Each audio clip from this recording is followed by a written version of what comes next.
반갑습니다. 신태순입니다. 콘텐츠로 돈 버는 아빠로 활동하고 있고, 아들아 명심하거라, 돈 버는데 필요한 건 따로 있다라고 하는 그런 책을 최근에 썼습니다. 오늘 다뤄보고 싶은 주제가 있어서 가져왔는데요. 제가 책에서도 언급했던 사례 중에 하나입니다. 20대 후반대는 한 여성분이었습니다. 강연장에서 만났고요. 그분들에게 꿈을 이야기하는, 꿈을 질문하는 그런 자리였습니다. 이런저런 답변들이 나왔는데요. 한 분이 40대가 되면 안락사 하는 거가 꿈이라는 이야기를 하셨습니다. 굉장히 끔찍한 이야기죠.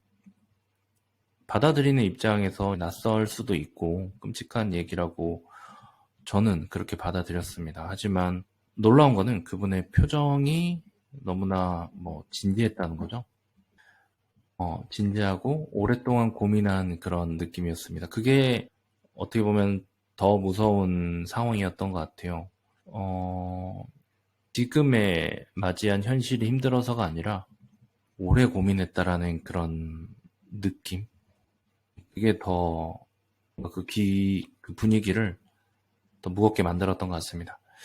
그래서 질문을 좀 추가적으로 했었죠. 제가 이제 좀 많이 놀라기도 하고 그래서 어쨌든 질문을 했는데 질문이 뭐였냐면은 다른 친구들도 그러냐라고 했을 때 다른 친구들 내 또래도 많이들 그렇게 생각을 한다라고 이야기를 했습니다. 놀랍지 않습니까? 제가 이제 40이 되는 거거든요.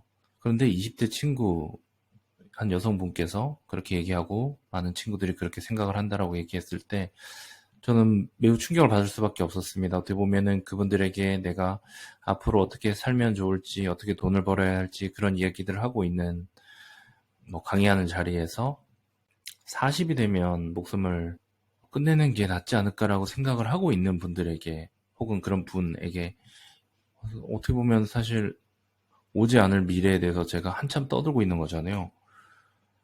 매우 혼란스럽죠. 이 부분에 대해서 이 이야기를 듣는 분들은 어떻게 생각하고 계신지도 좀 궁금하긴 합니다.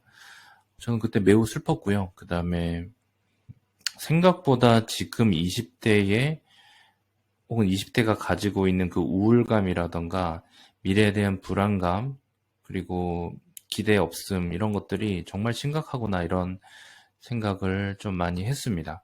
그 부분에 대해서 제가 그들과 그렇게 십몇 년 차이 나는 그런 어른으로서 무리한 기대를 제가 심어주게 하는 그럴 사실 능력도 사실 없거든요. 그렇게 살지 마. 힘내. 막 그런 식으로 제가 함부로 용기를 줄 만한 그런 분위기도 아니죠. 왜냐면 그분이 어떤 상황에서 어떤 고민을 하면서 저런 얘기를 했는지 감히 저는 예측조차 할 수 없는 그런 상황이었고, 그리고 그 또래가 가지고 있는 그 시대가 가지고 있는 어떤 무게감이라던가 그 막막함에 대해서 나는 얼마나 잘 알고 있을까라고 생각했을 때 함부로 얘기할 수 있는 부분이 아니었습니다. 그게 정말로 많이 답답했었고요. 어른들이 문제의식을 가지고 있어야 되지 않을까. 물론 다들 성인이지만은 20대도 당연히 성인이죠. 하지만은 지금 정치든 경제든 시니어로서 혹은 선배로서 뭔가 움직이고 있는 그런 40, 50대 혹은 60대 정치 쪽은 7, 80대도 계시지만은 그런 분들이 과연 이 친구들의 이런 목소리에 대해서 얼마나 공감하고 있고 문제의식을 가지고 있을까 생각을 했을 때 딱히 그렇게 진지하게 생각하고 있지는 않을 것 같다는 생각을 했습니다. 네, 그런 것들은 저 역시도 그런 비판으로부터 자유로울 수는 없지만 어떤 정치적인 부분도 그렇고 경제적인 부분도 그렇고 당장에 내 앞가림을 하느라 그들 역시도 바쁘고 과거에 했던 말을 지키려다가 결국 지키지 못하고 내 가족이나 혹은 일신상의 어떤 영위를 하는 것들을 위해서 말을 뒤집거나 그런 선택들을 하기 바쁜 그런 어른들이기 때문에 그들조차도 여유가 없고 위로의 말 한번 건넬 수 있는 그런 여유로운 상황이 아니란 사실 자체도 매우 슬펐습니다. 왜 이런 상황까지 가게 된 걸까요? 혹은 다른 나라도 이렇게 되고 있을까라고 하는 그런 생각도 좀 들긴 했습니다. 얼핏 어떤 분들로부터 얘기를 들었을 때는 이런 생각을 하는 그런 사람들도 많이 있다. 혹은 그런 경제가 많이 발전한 그런 곳에서는 이렇게 좀 회의적인 그런 생각을 하는 사람들이 많이 나타난다라고 하는 그런 얘기도 들었지만은 그것은 그냥 하나의 어떤 현실을 확인하는 것뿐이고 큰 뭐 위로가 되진 않죠. 그러니까 우리 현실, 우리 후배들이 혹은 내가 살아가는 그런 현실이 달라지는 것에는 전혀 영향을 미치지 않으니까요. 그러면 일단은 전반적으로 이런 분위기, 이런 이야기들이 공감이 되고 있고 미래에 대한 어떤 기대감이 없는 것에 대해서는 우리 모두가 좀 공감을 할 수 있는 그런 시대에는 맞는 것 같다라고 생각을 해야 되는 상황이라고 생각이 들고요. 그렇다고 하면은 그런 판단을 내린 거잖아요. 그런 상황이라는 것에 대해서. 그러면 앞으로 우리는 그럼 어떻게 살아가야 할 것인가? 그들에게 어떻게 살라고 얘기를 해야 될 것인가? 혹은 어른으로서, 선배로서 우리는 또 어떻게 살아가야 될 것인가? 이런 이야기들도 좀 해볼 필요가 있다고 생각을 하는데요. 일단은 우리가 뾰족한 수가 있지는 않죠. 왜냐하면 사회적, 환경적인 요소 안에서 혹은 정치적인 환경 안에서 우리가 해결해야 되는 포인트들, 그런 거시적인 환경 속에서. 근데 그런 것들이 지금 제가 판단을 했을 때는 뭐 선진적으로 돌아가고 있느냐? 사실 전혀 그렇지 않고, 그럼 정의가 잘 구현이 되고 있느냐? 사실 그렇지 않습니다. 그러니까 일반적인 그런 사회적 기대 가지고 내가 어떤 똑바로 일을 하고 내가 바로 서면은 모든 보상들이 제대로 돌아올 거고 모든 게 다 제자리를 잡을 거다라고 기대를 하는 것은 너무 이상적이다라는 생각이 좀 들었습니다. 그러면 내가 그러면 막 좀 기울어져 있는 그런 환경에서 그러면 나도 같이 삐뚤어지는 게 그럼 맞느냐? 사실 그것도 또 답이 될 수는 없는 거죠. 그럼 이런 상황에서 우리는 그러면 어떻게 조금 이 여유 없는 세상을 어떻게 살아나가야 될 것인가에 대해서 한번 고민해 볼 필요가 있다고 생각을 하는데요. 일단은, 음, 각자가 힘든 부분에 대해서 너무 외면을 하고 있는 부분이 많다라고 생각을 합니다. 어른들도 마찬가지고요. 선배들도 후배들도 마찬가지고. 각자 힘든 부분이 있는데, 그거를 억지로 괜찮다라고 얘기하고 괜찮은 척 하는 것들이 좀 멋있어 보이기도 하고 남에게 걱정을 끼치지 않게 내 후배들 가족들에게 직장 뭐 후배들에게도 그렇고 걱정 끼치지 않으려고 하는 노력들이 있잖아요. 그런데 이런 것들이 저는 좀 잘못된 소통을 만들어내는 것 같습니다.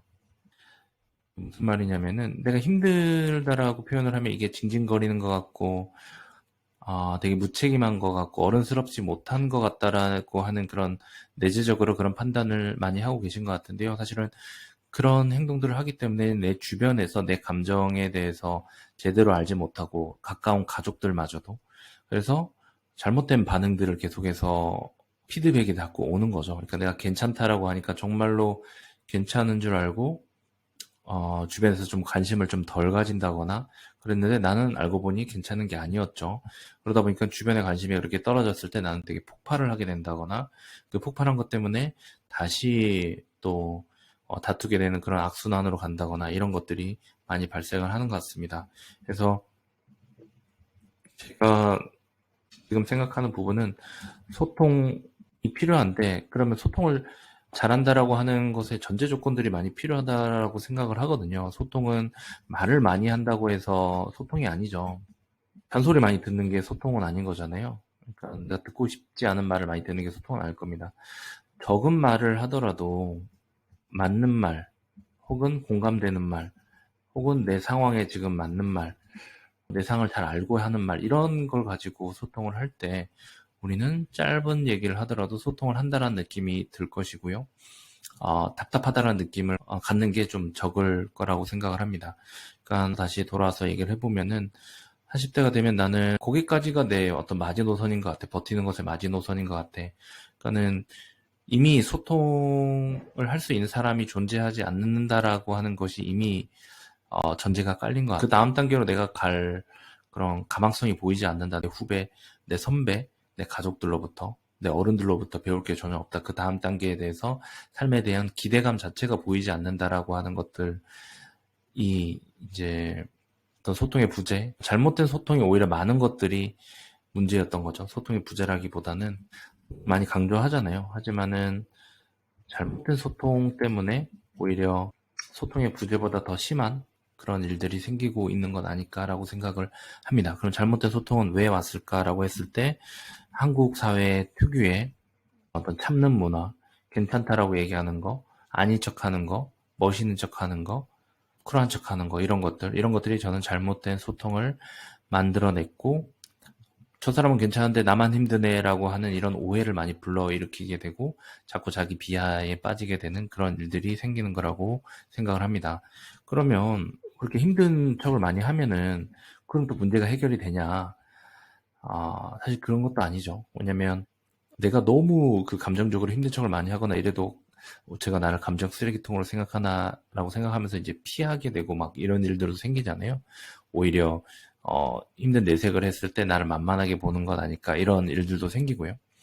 그래서 어떤 한 명의 어떤 결정, 내가 이 감정적으로 내가 힘든 것을 잘 노출을 해야 되겠다라고 하는 이런 결정 하나하나가 그런 것들은 후속적으로 따라와야 될 부분이라고 생각을 하지만은 전반적으로 인식, 인지 이런 것들이 국가적으로 혹은 사회적으로 일어날 필요가 있다라고 생각을 합니다. 이게 무슨 말이냐면은 어떤 진단 같은 거라고 볼 수 있는데요. 우리가 국가적으로 우울증을 앓고 있다 이런 진단을 내리자가 아니라 우리는 생각보다 더 많은 짐을 지고 가고 있다.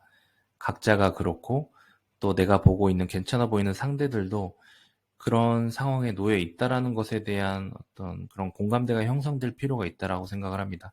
이런 주제를 가지고 다루는 뭐 다큐멘터리가 좀 생기거나 이래도 좋을 것 같고 이게 왜 이런 얘기를 드리냐고 하면은 나만 너무 힘든 것 같아라고 생각하면서 비하를 한다거나 남들은 내 마음을 잘 몰라라고 생각을 하면서 소통을 끊어버린다거나 이런 식의 이야기들이 어디서부터 그런 원인이 됐는가에 대해서 조금이라도 알게 되면은 그런 것들을 받아들일 여유가 조금은 생긴 거라는 거죠.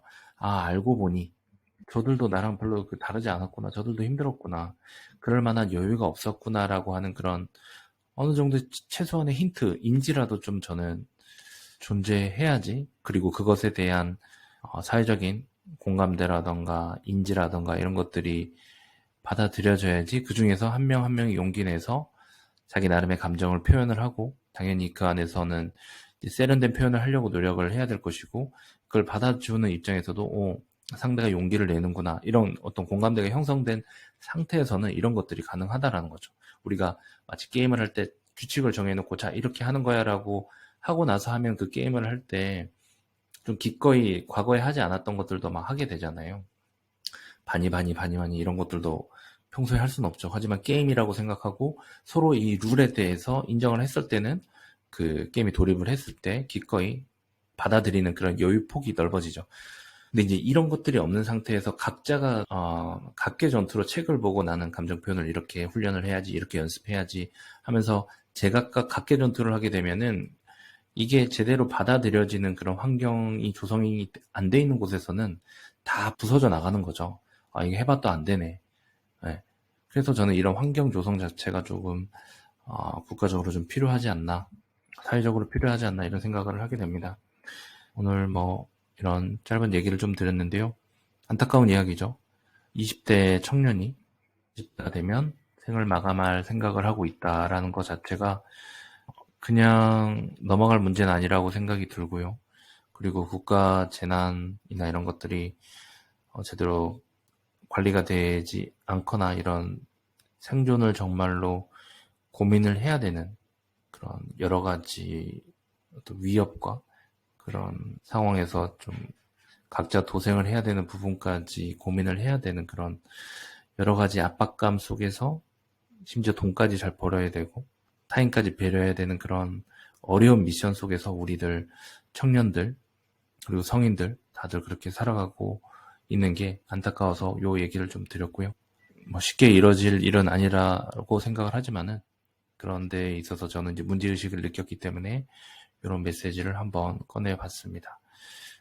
한번 갓생을 살아보자라고 하는 그런 움직임들도 한편으로는 좀 나오는 것 같은데 갓생 살기, 갓생을 좀 되돌려 달라는 그런 메시지로서 이런 문제로 생각하는 부분 그리고 저한테 많은 청년분들이 고민을 털어놓는 부분을 가지고 이걸 뭐 수익화 관련된 거든 진로와 관계된 거든 인간관계든 다양하게 제 생각을 말을 좀 하고 또 피드백도 받으면서 전달 드려 보겠습니다. 오늘 이야기 들어주셔서 감사합니다. 다음에 또 편하게 찾아뵙도록 하겠습니다. 감사합니다.